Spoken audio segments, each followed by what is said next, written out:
I was watching a video online about a black American woman who had a rough teenage past, right? While she was a teenager, she got pregnant. She was living a rough life, right?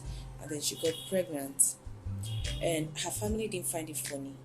They didn't waste time to tell her how much of a failure she was. In fact, some of them even went on to say that they were expecting her to get pregnant. She mentioned that somebody even said that she even got pregnant late, that he was expecting her to get pregnant way earlier than she did, you know, and they kept on saying all those kind of hurtful things to her in their own terms. They kept on mentioning to her how that she is a failure in their terms. Remember, I emphasize in their terms. So all these talks affected her so much. It affected her psychologically. She saw herself as no good, as one who could never amount to anything good, but for a while. Right? So the moment she changed how she saw herself, that was the moment everything changed. Today, she's saved, happily married, has children, and is impacting lives for God's kingdom.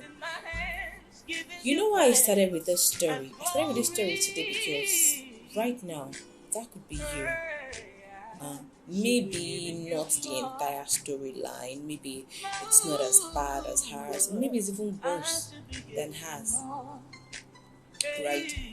But people around you, especially family members, may have said lots of hurtful things to you, or even done lots of terrible things to you. I heard of cases where people talked about their family or their parent or uncle or whoever molesting them, beating them badly, using iron to burn them, just makes them feel like they're not even worth believing. That this could be what is going on in your life right now. But I need you to know that none of these things matter. None of these things count. What matters is what God has said about you. And what does He say about you? He says, you are good enough. And that brings us to our topic for today. You are good enough. My name is Okoroafor, and I'm welcoming you again, dear teenagers and youth, to the Peculiar Generations Foundation's YouTube channel. The book of Genesis, right? God looked at, after God created everything, the firmament, the water, the land, the trees, the animals, and man. He looked at them all and said, this is good. And that includes you.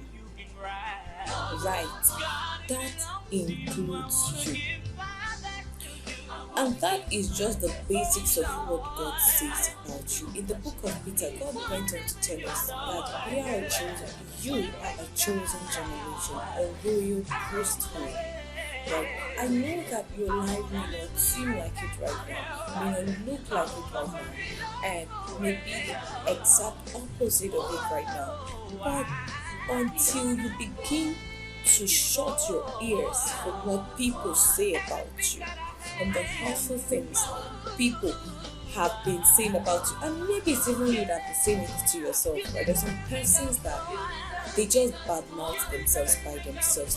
So I make dishwasher for the home, and everybody now like, OMG, this fry is nice, it's really, like, the later is good, it's foaming in Nigerian English, like it's foaming well in here. And even of me to just take the place and be like, oh, thank you, I'm glad you came out funny. Like, are you sure? I think I could do better. So, some of us just don't know how to receive praise. Like, we just badmouth ourselves. Instead of you to take the praise when people commend you for your efforts, be like, are you sure? I think I would have done better. You don't celebrate your little wins. Like, you literally don't celebrate your little wins. That's not a good behavior, right? If you're doing that, there is need for you to correct that. Now, here is what to do if you've been hearing those hurtful things for a while and it has affected your mind. Because the truth is, when we hear certain things, it affects us. The more you hear good things, the more your mind begins to believe it. the more you hear negative things, the more your mind begins to accept it. And by default, you begin to live out those things. That is why we have to be careful of what we receive, what we let into our hearts, into our mind. Scripture in the book of Proverbs said, guide your heart with all diligence, heart and mind. For out of it are the issues of life. So, here's what you need to do. Number one, if you have been faced with so many negative talks, hurtful talks, first thing is renew your mind. And you renew your mind via the word of God.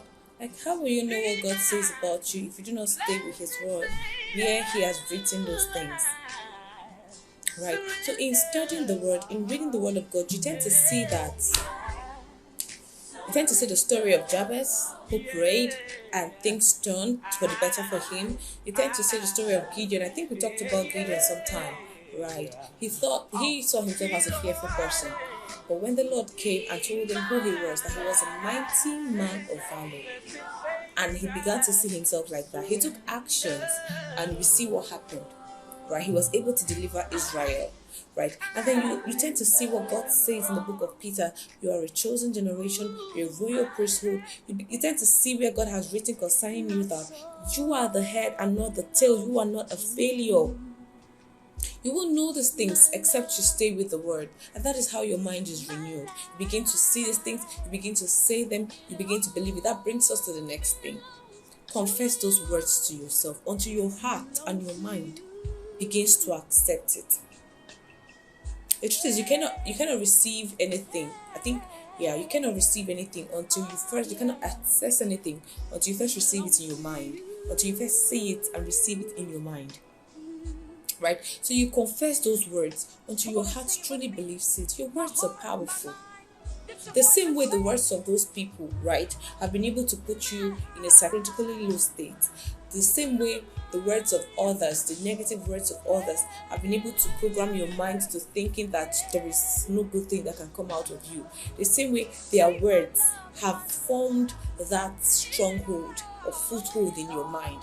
That is the same way your words can break you out of that cage. So you begin to confess it. Confess it to your hearing. Let your heart hear it. Let your ears hear it. I am a royal priesthood. I am a holy nation. I am a chosen generation. My words are seasoned with grace. I am the head and not the tail. I am for Christ. I am a global influencer.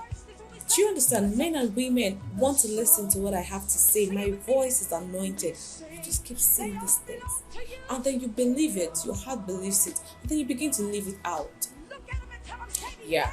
Okay. So finally, surround yourself with people who say the best in you. Now, they may not be so many, but you have them. They could be your church, the best in you, and are able to help you push. Surround yourself with these people, not the people that are speaking hateful words to you, right? And know also that what matters, regardless of what people say, regardless of what your circumstance around you is saying right now, regardless of what your heart believes right now, the moment you can change your thoughts, right, to believing what God has said about you, you begin to change your path and begin to walk towards the path of all that God has said about you. And what truly counts is what God says about you. And God says that you are good enough. Until I come your way next week, I am Okoroafor, and remember to subscribe to this channel, to like, and to share if you haven't done that. And I really pray that you break out of every stronghold that may have been formed in your mind that is against the knowledge of God for you. Now remember, Peculiar Generations Foundation is an organization that is dedicated to empowering youth with skill acquisition, also just helping youth and teenagers become a better version of themselves. If you know any young person who needs to be a part of this platform, please invite them, and see you next week.